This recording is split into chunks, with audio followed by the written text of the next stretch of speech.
मेरा नाम रोहन है और मैं मुंबई से एक 28 साल का इंजीनियर हूँ। मुझे बचपन से ही भूत प्रेतों की कहानियों में बहुत इंटरेस्ट रहा है और मुझे पूरा विश्वास है कि आप सब ने भी बचपन में भूत प्रेतों की बहुत कहानियाँ सुनी होंगी और उसकी वजह से आप सबको भी पैरानॉर्मल में काफ़ी इंटरेस्ट रहा होगा। मुझे आज भी याद है कि स्कूल और कॉलेज की ट्रिप्स में हम सभी दोस्त साथ में बैठकर एक दूसरे को हॉरर स्टोरी सुनाते थे। लेकिन ये जो घटना मैं आपको आज बताने जा रहा हूँ ये कोई हॉरर स्टोरी नहीं है, बल्कि एक रियल इंसिडेंट है जो मैंने खुद एक्सपीरियंस किया है। तो ये घटना करीब 1980 के ज़माने की है, जब मेरी फैमिली में एक दूर के रिश्तेदार का मर्डर हो गया था। आपस में हुए झगड़े की वजह से उन्हें उन्हीं के दोस्तों ने मिलकर मार दिया था। उन दिनों कानून उतना सख्त नहीं था। उन दिनों सरकार कुछ ही लोगों से मिलकर बनती थी और उसे पंचायत कहते थे। अगर उन दिनों अपराधी किसी अच्छी खासी पावरफुल फैमिली से होता था तो उसे उसके अपराधों से बरी कर दिया जाता था, और इस केस में भी कुछ ऐसा ही हुआ। मेरा ऐसा मानना है कि किसी इंसान को अगर टॉर्चर या मर्डर करके मारा गया हो तो उस इंसान की आत्मा मरने के बाद अपना बदला लेने जरूर आती है। कई बार ऐसे बदले की भावना से भरी आत्माएं उन लोगों की दुखी आत्माएं भी होती हैं जिनका कि अंतिम संस्कार भी न किया गया हो। और इस केस में भी विक्टिम की बॉडी नहीं मिली थी और इस केस के सारे गुनहगारों को बरी कर दिया गया था। तो इस मर्डर के करीब 2-3 साल बाद विक्टिम की फैमिली के कुछ सेंसिटिव मेंबर्स पर आत्मा के पोजेशन के कुछ शुरुआती लक्षण दिखने लग गए थे, जिनमें से सबसे पहली थी मेरी बुआ, जिन्होंने अजीब सा बिहेव करना शुरू कर दिया था। शुरुआती लक्षण इतने गंभीर नहीं थे। मेरी बुआ, जिनकी अभी भी शादी हुई थी और जिनकी फैमिली में करीब 5 लोग रहते थे, तो उन्होंने अकेले ही 5 लोगों का खाना खाना शुरू कर दिया था। और अजीब बात तो ये है कि इतना खाना खाने के बाद भी वो अपने ससुराल वालों पर उन्हें भूखा रखने का आरोप लगाती थी, और इतना खाने के बाद भी वो पूरी फैमिली में सबसे कमज़ोर और दुबली पतली सी दिखती थी। और फिर कुछ ही दिनों बाद उन पर दूसरे लक्षण भी दिखने लग गए, जब उन्होंने नॉनवेज खाने की मांग करना शुरू कर दिया। जबकि मेरी बुआ बचपन से ही वेजिटेरियन थी, इसलिए अचानक से उनकी नॉनवेज खाने की डिमांड करना सबको थोड़ा अजीब सा लगा। लेकिन क्योंकि उनके ससुराल वाले नॉन वेजिटेरियन थे, इसलिए उन्हें लगा कि शायद उन्हें देखकर उन्हें भी नॉनवेज खाने का मन कर रहा हो। लेकिन जब कुछ ही टाइम बाद उन्होंने शराब की बोतलें और बीड़ी के पैकेट चुराना शुरू कर दिया तो सभी को थोड़ा धक्का सा लगा। वो हर वक्त नशे और बेहोशी की हालत में दिखने लग गई थी। जब कुछ टाइम बाद फैमिली के बड़े लोगों ने इस चीज़ को नोटिस किया तो उन्होंने उनके लिए गांव के एक पुजारी को बुलाया। उस पुजारी को ये तो पता लग गया था कि बुआ पर कोई आत्मा आ रखी है, लेकिन वो उस आत्मा की पहचान नहीं कर पा रहे थे।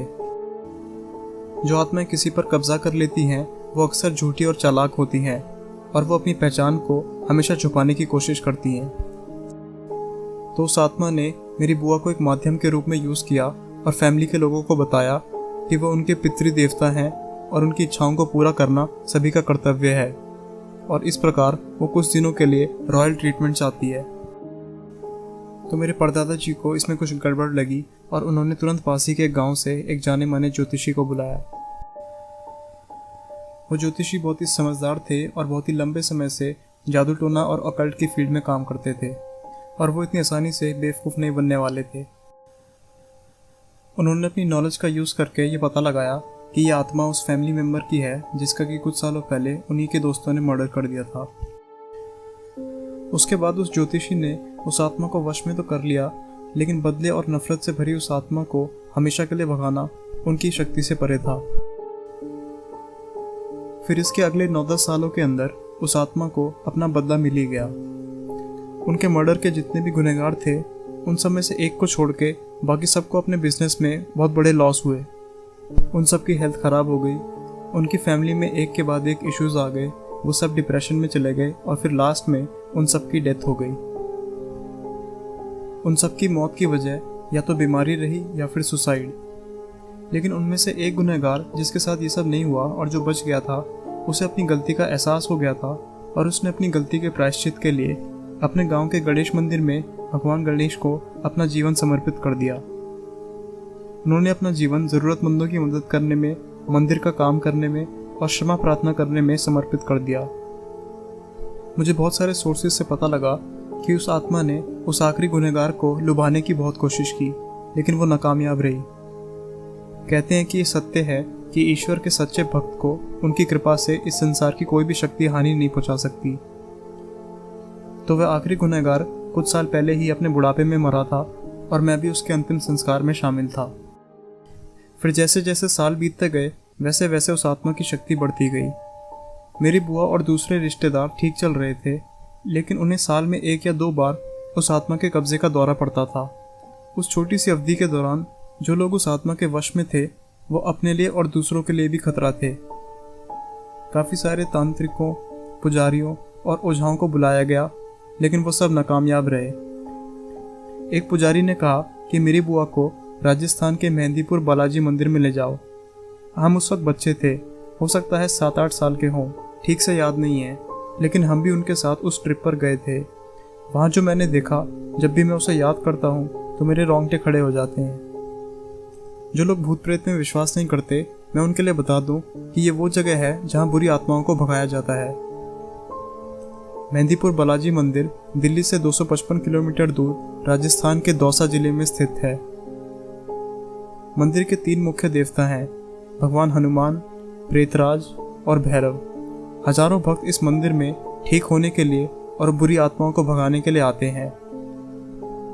तो वहाँ मेरी बुआ के ऊपर जो आत्मा आई थी उसे भगाने के लिए वहाँ के पुजारी ने अपनी पूरी कोशिश की, लेकिन भले ही वे उस आत्मा को कमज़ोर करने में कामयाब रहे, लेकिन वे पूरी तरीके से सफल नहीं हुए। वहाँ उन्हें हर महीने ले जाया गया, लेकिन कोई फ़ायदा नहीं हुआ। इसके बाद अन्य व्यक्तियों ने कुछ रिश्तेदारों की सलाह से हमें अपनी बुआ को गंगापुर दत्तात्रेय मंदिर ले गए। गंगापुरा कर्नाटक में एक छोटा सा गांव है। ये कर्नाटक के कालबुरागी जिले में स्थित है। तो गंगापुर में कुछ मंदिर के पुजारियों ने एक हवन करवाया। ऐसा कहा जाता है कि इस हवन से हमारे मन की नेगेटिव एनर्जीज, हम पे आए हुए नेगेटिव इफेक्ट्स या फिर दूसरों की लगाई हुई नज़रें दूर हो जाती हैं। तो उस हवन को करीब 8-10 पुजारियों ने 3 दिन तक चलाया।